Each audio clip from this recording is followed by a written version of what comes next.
com 17 anos eu decidi que eu queria ser jornalista mesmo, que eu ia atrás desse sonho. E eu saí de Vitória e vim para São Paulo para tentar a faculdade aqui, a vida aqui, entrar na Globo. Esse era meu objetivo. Fiz o estágio em 2014.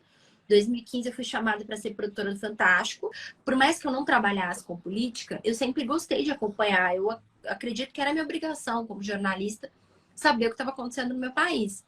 Quem está pagando ali pelo horário na televisão não quer saber o motivo da audiência, só quer saber quantos televisores estão ligados. Então ali eu tomei a decisão de que eu não queria mais trabalhar com aquele tipo de jornalismo, eu não queria mais negociar esse tipo de valor. Foi uma vida, sabe? São 20 anos estudando, treinando, um processo seletivo intenso. E você desistir disso tudo para fazer o quê? Eu não sabia o que eu ia fazer, eu não tinha um plano, sabe? Eu não tinha um plano, eu não tinha uma reserva financeira, eu não tinha ninguém para me ajudar.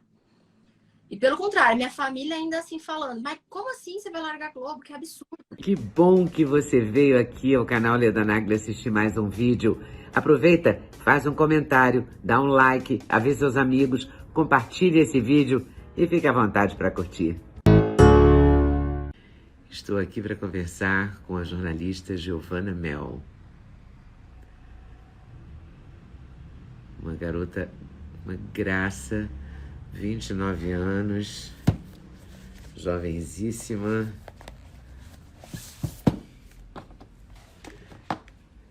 Passou num concurso entre 18 mil alunos, concorrentes na TV Globo, virou repórter da TV Globo, que era um sonho dela, e depois saiu em plena pandemia. Vamos conhecer a história dela agora, aqui nessa live. Tudo bem com você? Tudo certo, tudo melhor agora. Que honra estar. Ah, imagina. Vou tirar aqui os comentários só para a imagem ficar mais limpinha para ir para o YouTube depois. Giovana, 29 anos, eu fiz uma entrevista para o Rica Perrone, no Cara Tapa, daí que eu sei que você é de Vitória, que você tem 29 anos, e você tinha um sonho de ir para a TV Globo, eu acho que é um sonho da sua geração mesmo, né? Sim, nós crescemos vendo vocês na televisão. É. O que hoje essa nova geração sonha com o YouTube, vendo os YouTubers, era quando eu era criança, você e todo mundo que estava na televisão, né, Leda? Nós admirávamos e ficávamos vislumbrados de ver toda aquela comunicação que vocês faziam na TV. Então, sim, era o meu sonho desde pequenininha. E aí você nasceu em Vitória, mudou-se para São Paulo para estudar jornalismo, você já veio...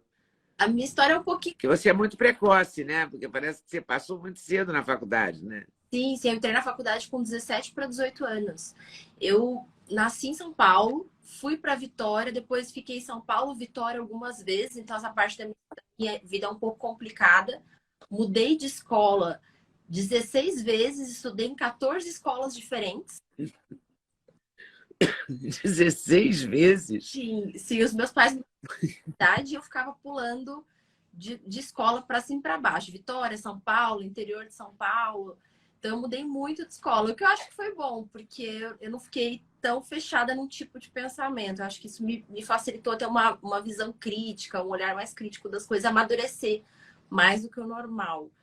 Só que com 17 anos eu decidi que eu queria ser jornalista mesmo, que eu ia atrás desse sonho, e eu saí de Vitória e vim para São Paulo para tentar a faculdade aqui, a vida aqui, entrar na Globo. Esse era meu objetivo, desde que eu me conheço por gente, assim, eu sempre lembro de falar que eu ia ser jornalista e que um dia eu ia trabalhar na Globo, desde muito pequenininha. E eu fiquei impressionada também com a coisa, porque é muito diferente, a sua história é muito diferente, por exemplo, da minha. Eu fui para a Globo por acaso, entendeu? Não tinha concurso, não tinha uma seleção. Imagina se tinha 18 mil pessoas querendo ir, não era nem chique ir para a televisão. O chique era fazer jornal, quando eu cheguei na TV, entendeu? E aí eu também vi que você fez uma seleção da qual participaram mais de 18 mil pessoas. Sim, foi um processo seletivo intenso. Foram 5 etapas, um processo seletivo que durou mais de 3 meses. Começava ali setembro, outubro e até meados de dezembro. Eu não lembro as datas ao certo. Eu lembro do dia que eu fui aprovada. O dia que eu fui aprovada, eu lembro. Foi no dia 20 de dezembro de 2013. Então, eu tenho essa data muito forte na minha cabeça, mas foi um processo seletivo muito complicado, porque são várias etapas, tem prova escrita, prova oral, prova online, dinâmica de grupo. Eu lembro que uma vez o Sérgio Chapelain deu uma entrevista falando que se ele fosse participar do processo seletivo da Globo, ele não seria aprovado. Era um... Eu também não seria, confesso. Eu não ia nem ter essa paciência toda, porque levou um tempão, né? Foi um sacrifício, uma tensão, né? Muito. Eu me lembro quando eu cheguei na Globo para fazer uma das etapas, acho que era a quarta etapa, eu levei um quadro branco que eu tinha que contar a minha história. E eu montei a minha história num quadro branco com vários objetos que representavam a minha jornada para chegar ali. E eu cheguei com esse quadro ali na Berrine e passei pela portaria 2, a portaria 2, que é a portaria de pedestre. Então, eu passei ali pela portaria 2, vi a estaiada, ponte estaiada, e bateu um vento e começou a desmanchar toda a minha arquitetura. O painel que eu tinha. Meu Deus. Eu, já produtora nata, carreguei na bolsa uma caneta e uma fita crepe para montar de novo se acontecer alguma coisa. Quando eu parei, que eu terminei de subir aquela ladeira e parei na entrada do prédio e comecei a montar, veio o César Tralli. Aí ele olhou para mim e falou assim: está muito bonito, hein? Você já foi aprovado, você já está dentro. Nossa, eu chorei. Olha.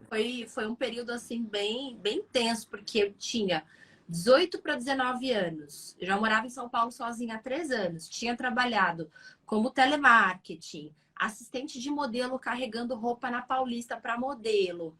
Eu tinha trabalhado em loja, recepcionista de clínica médica, morando sozinha, vivendo de cartão de crédito e cheque especial para dar conta de pagar as contas, pegando 8 ônibus por dia.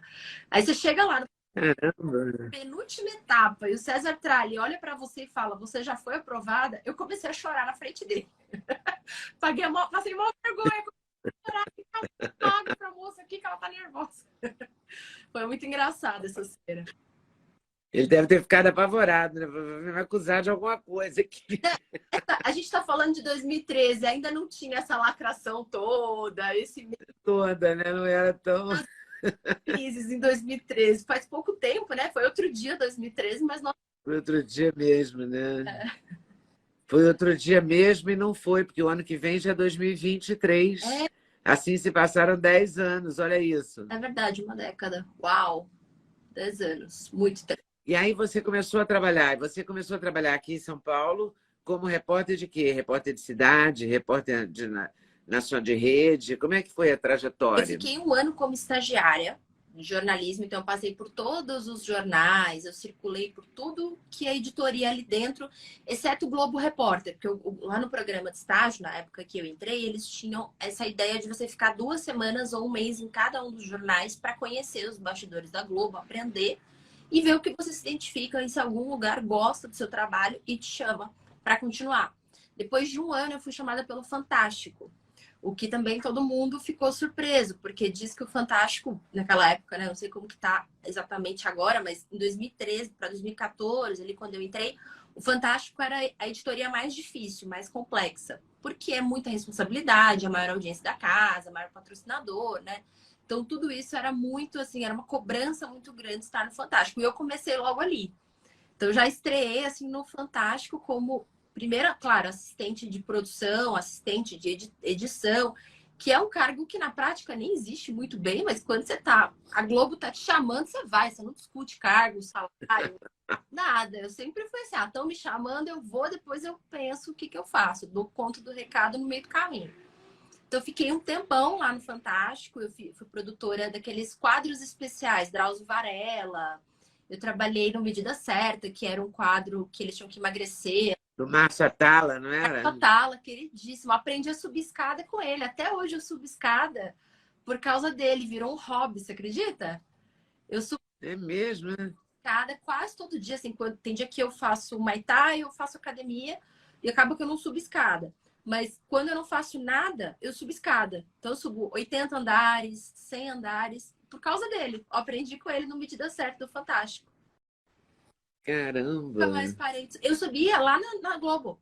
e a produção do Fantástico, na hora do almoço, nós subíamos aquela escadaria que dá para a torre do SPTV, sabe, ali na Berrini? Eu não sei, eu nunca fui na TV Globo de São Paulo. Nunca? Oh, Quer dizer, não nessa TV Globo. A TV Globo que eu conheci quando teve um incêndio, a gente veio correndo para São Paulo para trabalhar aqui e tal, era na Marechal Deodoro, eu acho. filha, sim, Eu não sou boa de São Paulo também até hoje, mas não era lá. Mas eu tenho ideia do que você está falando. Eu já vi o prédio, eu só não frequentei. E aí você subia umas 20 andares de escada, até hoje você faz isso? olha, eu acho que na época eram 14 andares e eu comecei a subindo 6 andares, depois 8, depois 12, até que cheguei no 14º, que é aquela torre onde eles Caramba! dá para estaiada. E eu nunca mais parei, isso foi 2015. Eu falei 2014, mas a medida certa foi em 2015. Eu fiz o estágio em 2014. 2015 eu fui chamada para ser produtora do Fantástico. Então eu fiquei um ano como produtora, quase um ano, não chegou um ano completo, porque tinha essas questões de contrato, né? Você fica um tempo, aí sai para voltar, por uma questão de legislação, de RH, enfim. Então, eu nunca mais parei. Hoje eu moro num prédio que tem 16 andares. Então eu subo 4, 5, 3, 4 vezes, que acaba dando aí bastante, né? Se contar com a garagem, dá 20 andares. Não tem os andares da garagem. Então, mais ou menos umas 4, 5 vezes dá 100 andares. Caramba! Isso foi uma coisa que a Globo trouxe de boa, assim, e que não vai embora mais. E aí você, do Fantástico, você foi para onde? Depois eu saí um tempo e fui trabalhar assessoria de imprensa. Então eu ficava muito assim, Globo, assessoria de imprensa, porque quando eu entrei, eles tinham esse formato de contrato temporário. Então você ficava 6 meses na Globo, saía 3 meses, voltava mais 6 meses. Depois que eu voltei no outro contrato, eu fui para o Carnaval. E eu fui fazer todo um especial de Carnaval, cobertura do Carnaval, e fazendo sempre reportagens especiais. Eu fiz uma coisa ou outra na rua, assim, cobertura de rua, que é o dia a dia, o factual, Bom Dia Brasil, SPTV, eu fiz alguma coisa assim, mas eles sempre me jogavam para reportagem especial. Não sei se isso é bom ou ruim. Sim, mas eu sempre ficava com reportagens mais longas, com algo mais elaborado. Eles gostavam que eu fosse para essa área. E o que aconteceu exatamente? Aí veio a pandemia. Então, com essa história de eu ter viralizado aqui no Instagram, o pessoal tá achando que eu saí da Globo agora, nesse minuto. Mas eu saí mesmo ali em meados de 2017. Quando eu saí da Globo, eu fui para o Portal UOL. E fiquei no Portal UOL ainda como repórter apresentadora. E lá eu tinha um canal mesmo de entretenimento. Eu lidava muito com artistas, até cobri eleições. Cheguei a cobrir eleições pela Globo em 2014, porque quando você cai no plantão, você tem que cobrir o plantão. É. Você sabe melhor que eu. Você tem que cobrir o que cai no seu colo ali. Faz parte. Então, eu cobri eleições 2014 e cobri eleições 2016 já pelo UOL. Final de 2016, eu fui para o UOL. Porque eu queria muito estar na frente da câmera. Eu queria gravar vídeos, eu queria me comunicar na frente da câmera. Por isso que eu queria trabalhar na Globo. Porque eu queria ser que nem a Leda Nagli. Você acha que eu queria... Eu queria coisa, entendeu? Então, tinha uma musa inspiradora. Então, eu queria estar na frente da câmera. E eu decidi que eu ia para o UOL, porque eu tinha a sensação de que se eu fosse para o UOL, eu conseguiria crescer lá e talvez voltaria para a Globo no futuro, como repórter, como apresentadora, porque eu tinha esse foco muito, muito claro de crescer. Por que eu não continuei na Globo naquela época? Porque eu entendia que para eu continuar lá, ou eu iria continuar mais como bastidores, especial, produção. Eu fiz algumas coisas de reportagem, algumas coisas de vídeo, só que demorava muito pro meu tempo, porque eu sempre fui muito acelerada e eu queria que as coisas acontecessem no meu tempo. Os editores viraram para mim e falaram: ó, Giovana, o caminho para você virar repórter aqui na Globo é você ir pro interior. Então, treina no interior, vai pro interior e depois você volta. Ou você vai para uma outra emissora, para um outro lugar, e depois você volta. Foi aí que o UOL me chamou. Eu recebi uma proposta do UOL. Falei, bom, então eu não vou pro interior, eu vou ficar aqui em São Paulo, porque mudar de Vitória para São Paulo já tinha sido muito penoso, assim, sozinha, sem família. Eu não queria ter que me adaptar de novo a uma outra cidade, fazer amigos. Então eu pensei, vou ficar aqui em São Paulo, mesmo que eu tô perto da Globo, e quem sabe assim eu acabo voltando. Só que nesse processo eu fui despertando para muitas coisas. Eu fui entendendo o que que era o mundo, fui vendo todo o movimento político, porque por mais que eu não trabalhasse com política, eu sempre gostei de acompanhar. Eu acredito que era minha obrigação como jornalista saber o que estava acontecendo no meu país. Então eu fui enxergando as coisas por um novo aspecto, por um novo olhar. E eu não quis mais voltar para a Globo. Tanto que até pouco tempo, recentemente, eu recebi mais um convite para ir para o interior, de uma emissora do interior. E eu falei, não, gente, obrigada, eu não volto, não volto. Foi aí que eu decidi que eu não ia renovar mesmo. Nem com a Globo, nem com o UOL.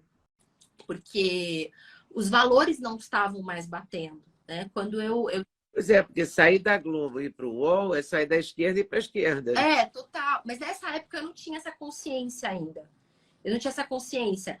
Eu sabia que eu não queria trabalhar na Globo. E também a Globo não era tão de esquerda em 2013, 2014, 2015 como é hoje, né? Não era. Eu dei uma entrevista para Brasil Paralelo, que eu até comentei isso, que a Globo de hoje não é a mesma que eu trabalhei. Eu fiz uma reportagem no programa de estágio que depois entrou para a grade da semana da Globo, no final de 2014, que era uma reportagem bem feminista. Eu não tinha consciência ainda do que era direita e esquerda com a clareza que eu tenho hoje. Então, eu fiz uma reportagem super feminista contra o assédio a favor da mulher e que os homens não deveriam mexer com a mulher e tal. Na hora que nós passamos essa reportagem na formatura de estágio da Globo, a diretora da Globo, na época, a diretora de jornalismo, uma das, que era a diretora local, ela olhou para o lado e falei, gente, eu não estou entendendo, isso é um problema? Porque se alguém mexe comigo na rua, eu dou graças a Deus. Então, eles não tinham essa consciência dessas pautas de esquerda em 2014. Nós também não tínhamos. Eu sempre falo isso, que na verdade, as pessoas achavam que eu era ultraconservadora e de direita porque eu queria trabalhar na Globo. Porque os meus professores eram tão comunistas que eles achavam que eu era super ultra de direita, mega conservadora. Você vê como as coisas mudaram muito rápido, né? Muito, muito rápido. A gente está falando dos últimos 10 anos. Sim. Quando eu trabalhei na Globo, a Globo era extremamente de direita. Sim, impressionante. Mas o doutor Roberto era vivo, ele era o dono, e ele deixava isso muito claro, entendeu? E eu imagino. Ele detestava Miguel Arraes, Leonel Brizola, ele tinha horror, entendeu? Mas ele era uma pessoa muito curiosa, porque ele contratava os comunistas todos. E ele dizia que queria que os comunistas dele ninguém mexia. Ele preferia ter os comunistas trabalhando para ele, porque ele administrava, entendeu? Ele era muito esperto nesse sentido. Com certeza. Tinha toda uma visão mesmo, sabe? Muito clara. Ele dizia essas coisas. E a gente sabia que as pessoas eram comunistas, eram do Partidão. Na época que o Partidão, os meus chefes, meus editores no Globo, quando eu trabalhei no jornal, que do jornal que eu fui parar na TV, por outros caminhos, não por tabela, mas porque eu mudei para São Paulo, para a Editora Abril, não gostei, voltei para o Rio e tinha esse negócio de esperar 3 meses e tal, por causa da legislação trabalhista. Aí eu fui esperar na TV e me apaixonei pela TV, entendeu? Mas eu só fui esperar. É, Leda. É o bichinho. Uma história muito louca. Quando a gente fala quando pica o bichinho da TV. O bicho da TV é fascinante, né? Porque a imagem em movimento, a rapidez, a eficiência com que você transmite a informação, né? Na mesma hora, no mesmo minuto. É dinâmico, é muito interessante. E eu ainda acho que TV é um grande barato, apesar da TV estar nesse momento meio torta, assim, meio esquisita. Mas eles são tão bons em fazer TV, em fazer coberturas, e mostrar os fatos quando eles querem mostrar com clareza. Claro, quando eles querem, porque eles têm o melhor time, o melhor equipamento. Melhores... Eles têm tudo de melhor, né? Sim. Quando eles querem mostrar, quando eles não querem, fica o que está hoje, né? E aí você seguiu a sua vida, você virou repórter de vídeo? Virei. Quando você volta? Virei no Portal UOL, fiquei como repórter de vídeo ainda no Portal UOL, só que fazendo entretenimento, porque eu percebi que com pautas do dia a dia eu realmente não ia conseguir. O que eu hoje, depois de 2 anos de pandemia, acompanhando você, o Lacombe, todo o trabalho aqui na internet, O que que eu percebo? É uma análise que eu faço, mas é muito fácil a gente falar depois que já passou. Na época, eu acho que eles já percebiam que eu não era tão de esquerda assim. Que eu tinha valores mais de direita, mais conservadores, eu sempre fui uma pessoa que lutou muito pelo mérito. Então, eu acreditava que se eu fizesse tudo certinho, que se eu fosse muito boa, que se eu fosse excepcional, eu ia conseguir crescer na carreira. Só que a gente sabe que não só na televisão, mas em todo no mundo corporativo no Brasil, o network, o relacionamento, às vezes você ser amigo das pessoas correta, às vezes isso conta mais. Não quer dizer que conta sempre, mas às vezes isso é contando mais. E eu não entendia isso, eu era muito inocente, eu não tinha essa percepção. Então, hoje, olhando, eu acho que é por isso que eles me colocavam nas matérias especiais e me tiravam mais do dia a dia. Eu não ficava tanto no dia a dia. E quando eu ficava no dia a dia, eu não gostava. Eu presenciei uma situação muito forte que eu contei lá no Rica, que foi com o Jornal Hoje, que você trabalhou durante muito tempo. Olha, o Jornal Hoje. Foi uma situação muito triste. Eu estava num plantão, numa cobertura, e aconteceu um assassinato assim brutal. Um senhor foi esquartejado e colocado dentro de uma mala. Meu Deus. E é muito pesado você lidar com aquilo, ainda mais quando você tem 21, 22 anos, né? Nossa. Mais precoce que eu seja, hoje olhando eu penso, nossa, eu era muito inocente. E quando eu vi aquilo, me deu um choque tão grande que eu acredito que quem estava em volta deve ter percebido. E ali eu tomei a decisão de que eu não queria mais fazer esse tipo de jornalismo. Por quê? Ver aquilo já é muito ruim, já é muito difícil. Você tem que ter muito estômago, ser muito forte. Só que o pior não foi isso. O pior foi ver a diretoria comemorar, porque finalmente teria um factual para abrir o jornal e isso aumentaria a audiência. Logo, a gente sabe, eu e você, né, que aumenta o patrocínio do jornalismo, porque tem mais audiência, tem mais patrocínio. Quem está pagando ali pelo horário na televisão não quer saber o motivo da audiência, só quer saber quantos televisores estão ligados. Então, ali eu tomei a decisão de que eu não queria mais trabalhar com aquele tipo de jornalismo, eu não queria mais negociar esse tipo de valor. E eu já não renovei o contrato ali. Acabou o meu contrato, eu tinha essa proposta de voltar depois de 3 meses para fazer outros projetos, mas eu fica naquela assim, vamos ver, quem sabe, porque você não fala não para Globo, né? Então eu fiquei meio em cima do muro, deixei para lá, e o UOL me chamou, eu acabei indo pro UOL, e depois meus chefes, os meus editores sabiam que eu estava no UOL, eu comuniquei que eu estava indo pro UOL, me apoiaram, falaram, não, vai lá, faz tua carreira, depois você volta. E nunca mais voltei. Depois que eu saí do UOL, aí eu tive contato com a esquerda de forma mais profunda. Depois que eu entrei pro UOL, agora chega, eu não quero mais mesmo. E eu fiquei desempregada. Falei, agora eu vou ter que me redescobrir, entender o que eu vou fazer. Isso 2018. Entender o que eu vou fazer, porque eu não sei o que eu vou fazer. Mas esse jornalismo... Então você não saiu da Globo por conta da pandemia? Muita gente está achando isso. O que aconteceu? Eu bato nessa questão da pandemia desde 2020, quando começou a viradinha ali do ano. Quando começou a pandemia e eu comecei a ver a cobertura da Globo, eu falei, gente, não é possível o que está acontecendo. Não é possível, assim. Era um absurdo atrás do outro, derrubando contas de Instagram. Eu vi o que aconteceu com você, né? Que pediram para tirar os seus vídeos do ar do YouTube. E eu tentando falar com a Globo para sugerir pautas contra a narrativa. Eu conheço pessoas que perderam o seguro porque o pai morreu de câncer, mas o atestado veio como Covid, né? Aliás, como CLO, como você fala, né? O CLO. Então,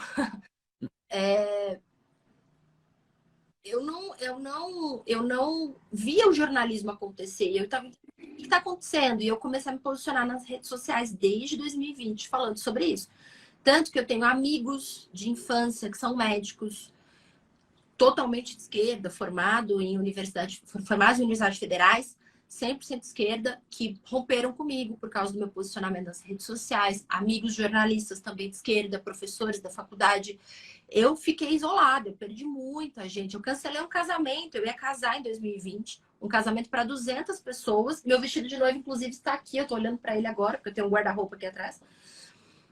Caramba! Porque eu falei, pra que eu vou num casamento em outubro de 2020 para ver todo mundo de máscara, colocar as pessoas numa situação de desconforto por causa da doença e ainda por cima encarar aquelas pessoas que me atacaram porque eu estava aqui fazendo meu trabalho de jornalista no Instagram, denunciando aquilo que a TV não quer mostrar.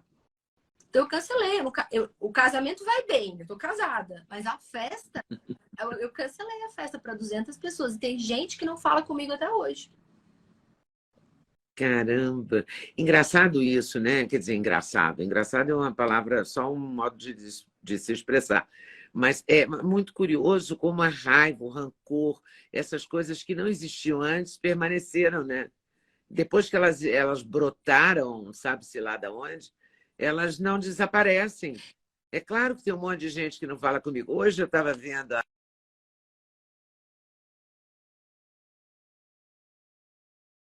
das provas para maluco dançar. Então, eu não vou falar o nome, mas eu descobri uma pessoa que me deu entrevista a vida inteira e que durante esse período de YouTube eu tentei entrevistá-lo e a produtora, eu tinha uma produtora na época, e ela não me disse que ele não aceitou, ela disse que ele não estava falando naquele momento e tal. Eu achei estranho, mas passou batido, sabe? No dia a dia, na correria, você não fica aprofundando em cada nome. E hoje eu vi quando a Janja anunciou a lista das pessoas que vão fazer show no dia da posse, eu vi o nome da pessoa citado. Aí é que eu entendi, que caiu minha ficha. Falei, ele não quis me dar entrevista. Pronto. E a produtora não me contou, não me falou isso, entendeu? Ela me poupou. Eu preferia que ela tivesse falado, entendeu? Mas eu hoje que caiu minha ficha em relação a essa pessoa. Quer dizer, como é que as pessoas ainda conservam essa raiva, não é? Ainda o cancelamento. Eu tenho amigos, claro, que pararam de falar comigo também. Também vão ficar para sempre sem falar, porque eu também não vou ter a menor paciência para isso. É. Porque não tem o menor sentido, né? Você pode votar em outra pessoa, pode ser de esquerda ou de direita, é um direito de cada um. Eu não entendo essa inimizade, eu não consigo Sabe entender. o que é muito engraçado, Leda? Eles são muito raivosos. Então, assim, são pessoas da minha família que me conhecem desde muito pequena, desde cedo. Amigas minhas que viveram essa minha luta de vir para São Paulo, de tentar a vida aqui, passar no vestibular, conseguir bolsa numa faculdade. E na época elas me apoiavam muito, a família delas me apoiavam muito. Então, não fazia muito sentido. Eles vinham aqui no meu perfil me atacar e mandar eu parar de falar a favor de qualquer tratamento que seja, contra qualquer obrigatoriedade da justiça, do governo, ou qualquer narrativa da mídia, sendo que eu estava fazendo meu trabalho de jornalista. Eu nunca fui lá no PS, no ambulatório, no consultório médico deles, falar, olha, não atende o seu paciente assim, atende assado. Eu estava aqui no meu Instagram, no meu ambiente, no meu espaço, fazendo o trabalho que eu aprendi durante 4 anos de faculdade e 12 anos de carreira aí de jornalista.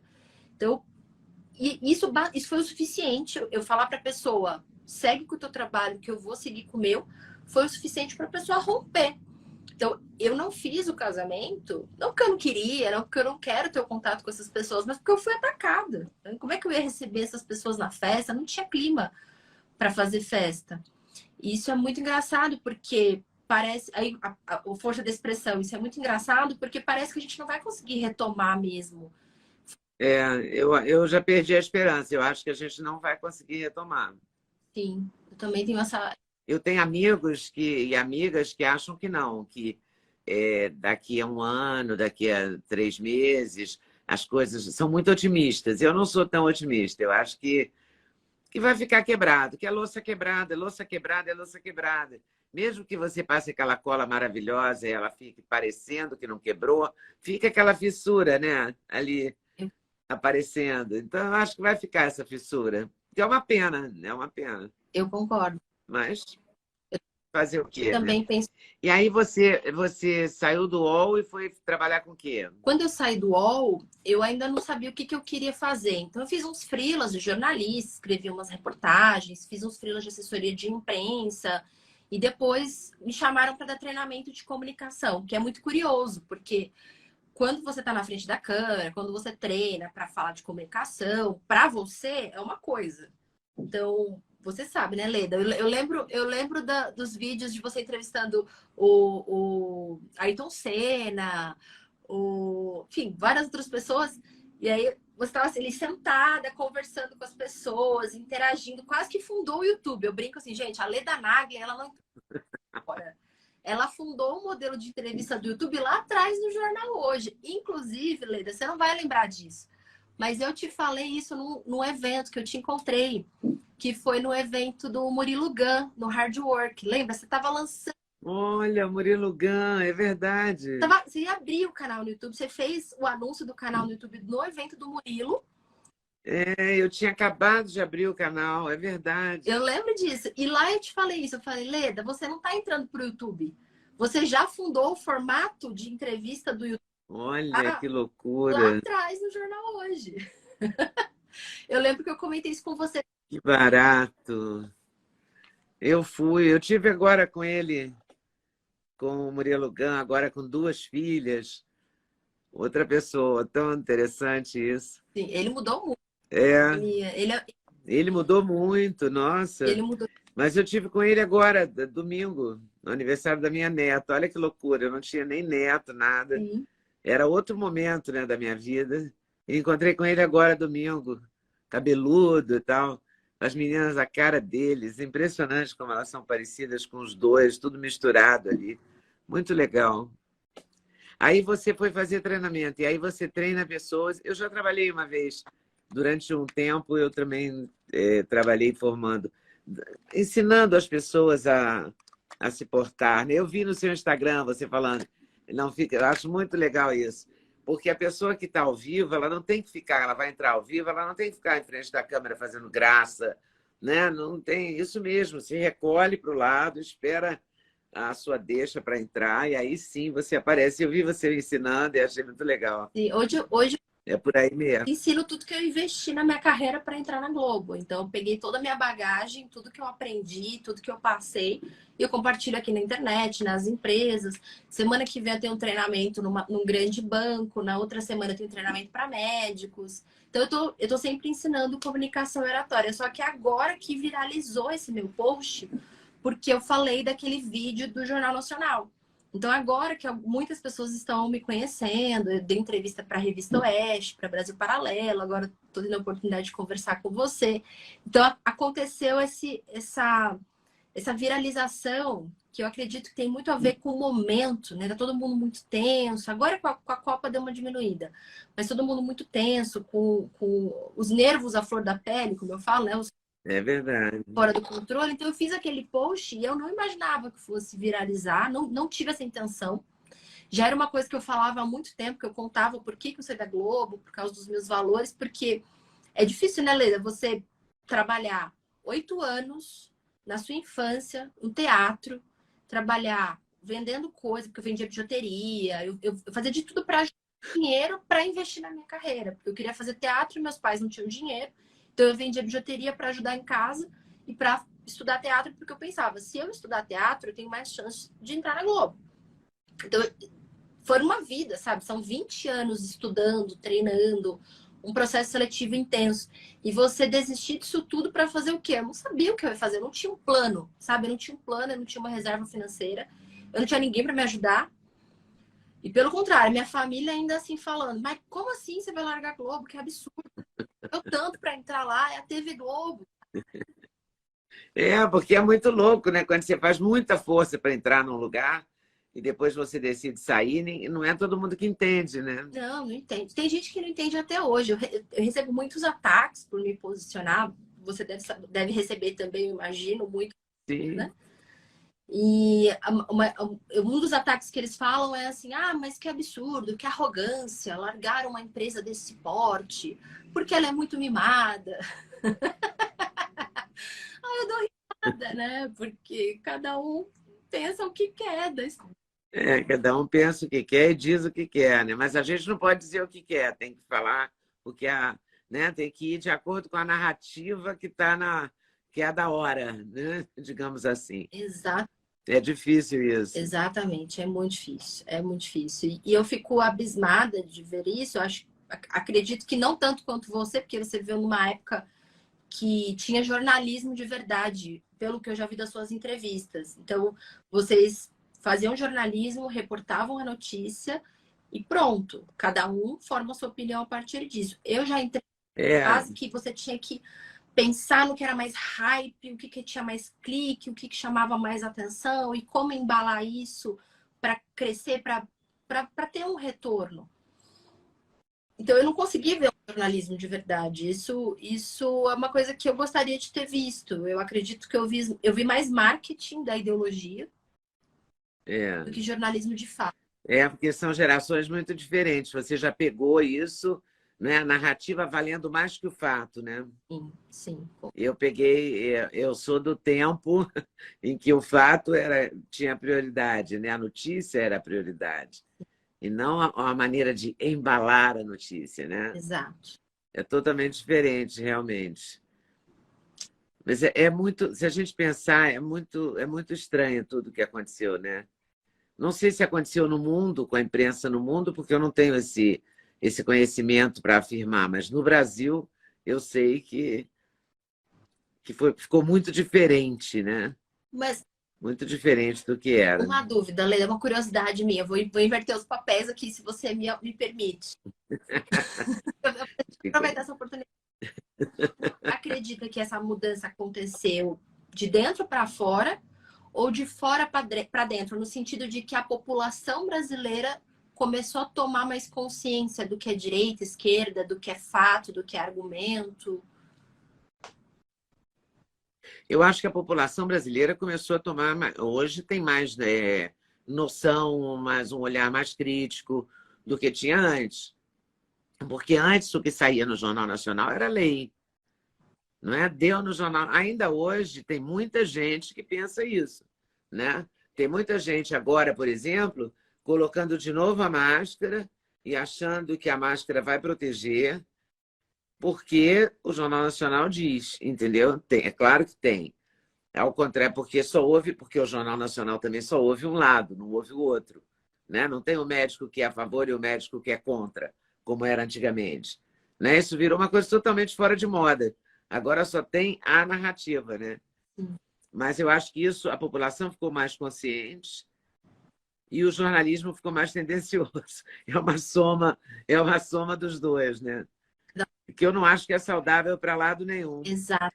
É saudável que a população se preocupe mais com a política, claro que é, porque a política é a vida da gente, o dia a dia é político, né? Viver é política, não é? Tomar partido, tudo diz respeito à sua vida, à sua história, ao imposto que você vai pagar, ao custo que você vai ter com aquilo. Toda medida política implica no seu dia a dia, então é importante que você tenha uma visão política. Mas eu fico com muita pena, com muita tristeza desse jornalismo de um lado só. Eu ainda acredito que vai chegar uma hora que a própria natureza... Eu acho que já está chegando a hora, que a pressão vai ser tão grande que o outro lado vai ter que ser notícia também. Eu tenho essa esperança, digamos assim. Quando eu vi o William Bonner comunicar que não era mais teoria da conspiração, a origem do bichinho que saiu lá da China e causou todo esse rebuliço nos últimos 2 anos, que a gente não pode falar o nome, senão cai. Mas quando eu vi ele comunicar que não era teoria da conspiração, o que a gente já levantava aqui há muito tempo, que ele foi feito em laboratório e que não foi um mero acaso da biologia, né, da evolução humana, quando eu vi ele falar aquilo, eu falei, ainda há esperança. Porque por mais que tenha sido tardio, eles admitiram que foi confirmado que o vírus veio de laboratório. Então, isso é muito... Assim, dá uma esperança, né? Dá um alívio, assim. Parece que a gente pensa, nossa, eu não tô ficando doida. Tá, então eu não tô ficando... Você tem essa sensação, às vezes? Tá ficando doida? Fala, gente, mas... Isso mesmo, eu não estou ficando doida, está acontecendo isso mesmo, né? Isso é assim mesmo. Porque senão a gente fica também muito restrito a pensar sozinho, né? A você concluir, você descobre, você presta atenção, aí você conclui, aí você pensa, meu Deus, é tão bom quando tudo é claro, né? Quando as diferentes faces da notícia aparecem. É tão mais correto, é tão mais tranquilizador, né? Mas ainda estamos longe. Mas eu tenho esperança de que o próprio fato vai se impor como se impôs nesse caso aí. Não é mais teoria da conspiração, ok. Eu também tenho muita esperança por conta do trabalho de pessoas aqui da internet como o seu. Então, quando eu vejo Leda Nagli... Como o nosso, porque você também faz o seu, eu o meu, o Lacombe o dele, várias outras pessoas vão fazendo. O Brasil Paralelo faz também. Todo mundo, não é? Tem muita gente empenhada em mostrar o outro lado, né? Isso é uma coisa que me anima muito, assim, me deixa muito, muito feliz.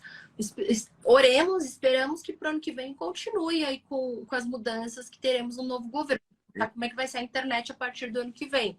Mas eu acredito que tá na internet. E eu falo isso porque chega todo dia aqui para mim no Instagram algum jovem jornalista que me pede dicas.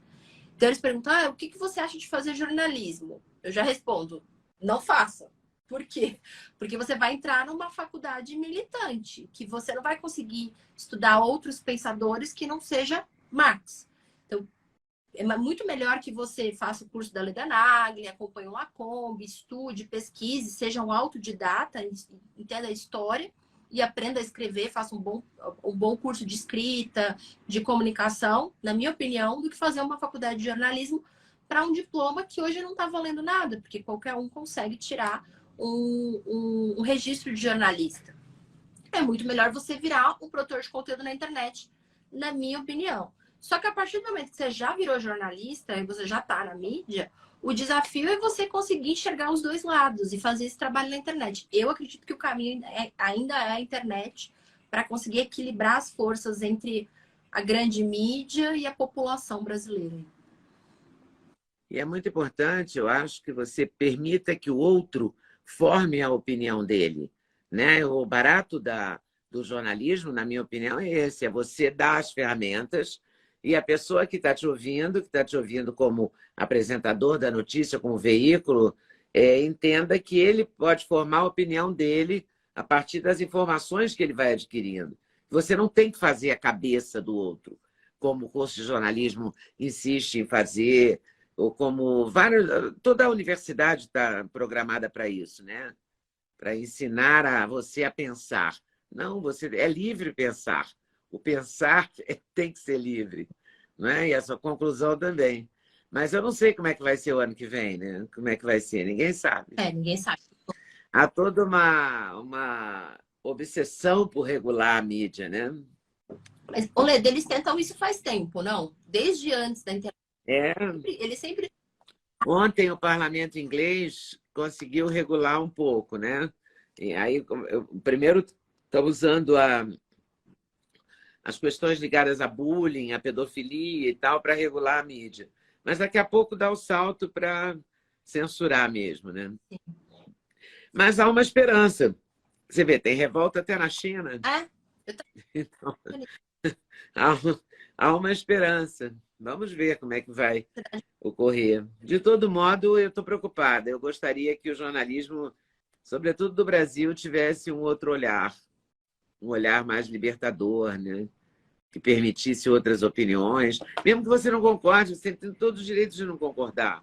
Mas deixa a opinião existir. É isso que não está sendo permitido, né? Que é uma pena. É uma pena. E também não existe mais uma diferença entre o que é fato e opinião para quem está consumindo o conteúdo. Então, o jornalista, antigamente, ele era esse expositor, ele comentava, ele trazia os fatos, mas ele não argumentava, ele não usava de recursos da comunicação e da boa oratória e da fala, do tom de voz, dos gestos, para te passar uma opinião. Porque acontece muito isso. Às vezes, mesmo quando o jornalista ele traz o fato, você percebe nas entrelinhas, no jeito de comunicar, que ele vai passar alguma coisa além daquele fato.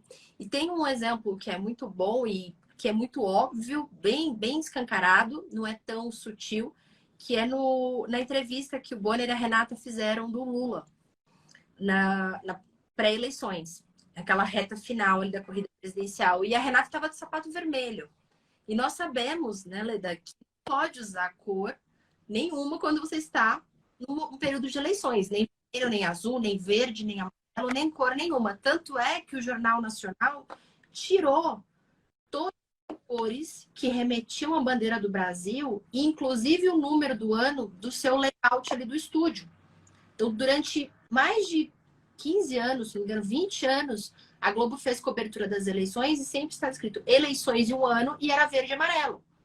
Esse e não tinha 2022. Então, eles sabem da importância da cor, eles sabem a importância do não verbal e permitiram que a Renata utilizasse um sapato vermelho. Por quê?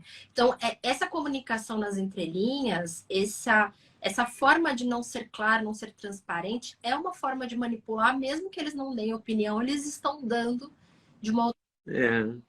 E é difícil, porque não é todo mundo que percebe, né? Não, é o subliminar, né? A comunicação subliminar. A grande... Funciona, né? Eu diria isso, que a grande maioria das pessoas não percebem. A gente teve da Balenciaga essa semana, que você deve ter visto, e que eu achei super interessante isso vir à tona, todo mundo comentar, eu vi análises, fotógrafos que falaram sobre enquadramento, sobre a forma como aquilo está apresentado, os objetos, os símbolos, excelente.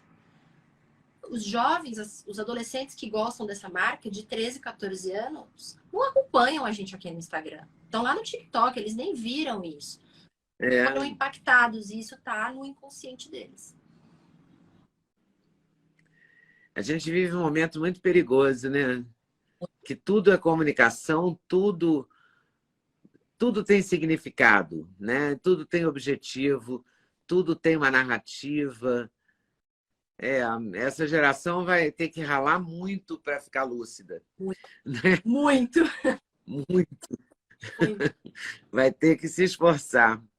E você está gostando dessa vida de ensinar, de compartilhar o conhecimento? Como é que você está lidando com isso?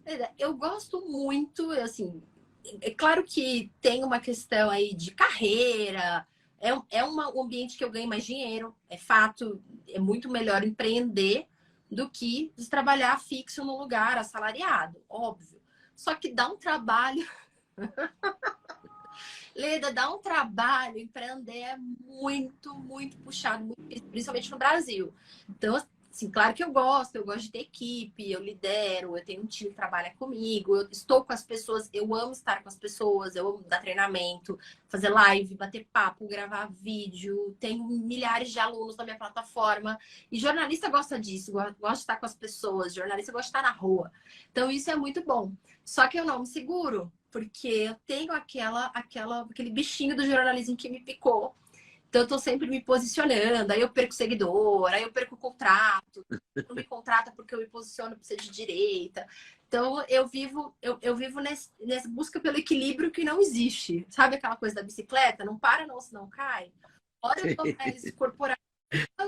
Tá tudo na mais completa desordem. Total, um caos, né? Jordan Peterson já diria, o caos completo. E eu fico nessa.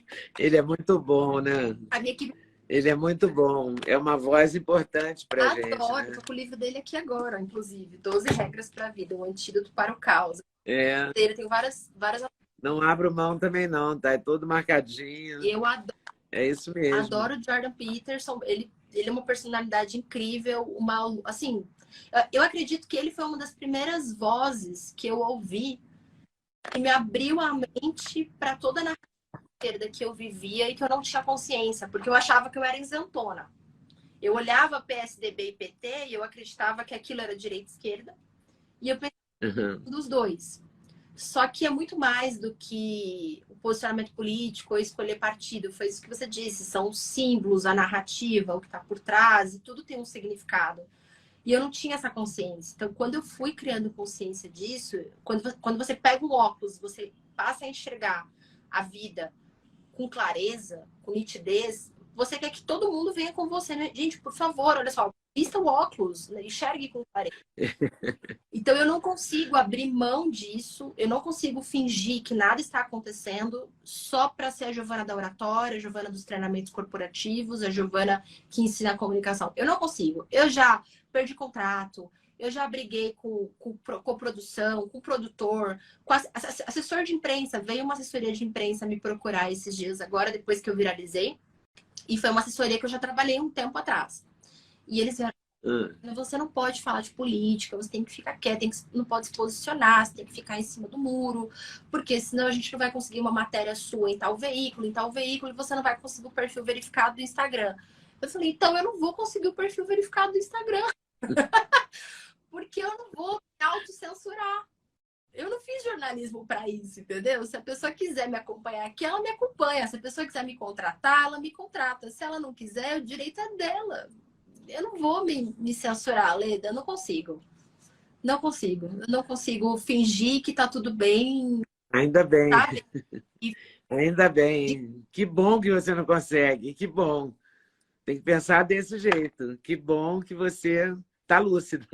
Pronto. A lucidez é uma grande conquista. ai, eu espero. Eu acho que eu tô doida, porque você pensa, você fala, gente, tá todo mundo. Não tô doida. Mas aí é bom conversar com pessoas que estão no mesmo barco que a gente, na mesma luta. É, porque aí a gente vê que a gente não está ficando doida, não está.